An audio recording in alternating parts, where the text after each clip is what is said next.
Bugun biz bir kun mozorga ishlab ko'rgani keldi. Qani bo'lmasa, ketdi.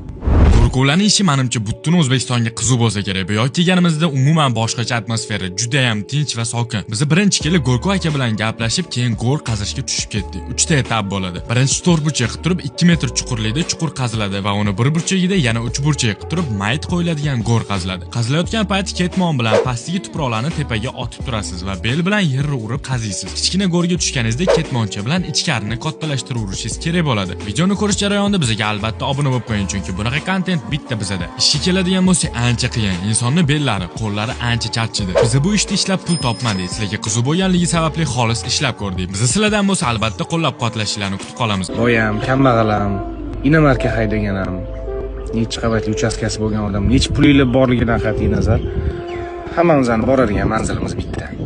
Ko'pchilik oyoq yeridan uzilgan yoki uzilmoqchi bo'lgan insonlarga qabristonlarga borib, ozgina vaqt o'tkazishni maslahat qilgan bo'lardim. Ancha kibrlarni sindiradi.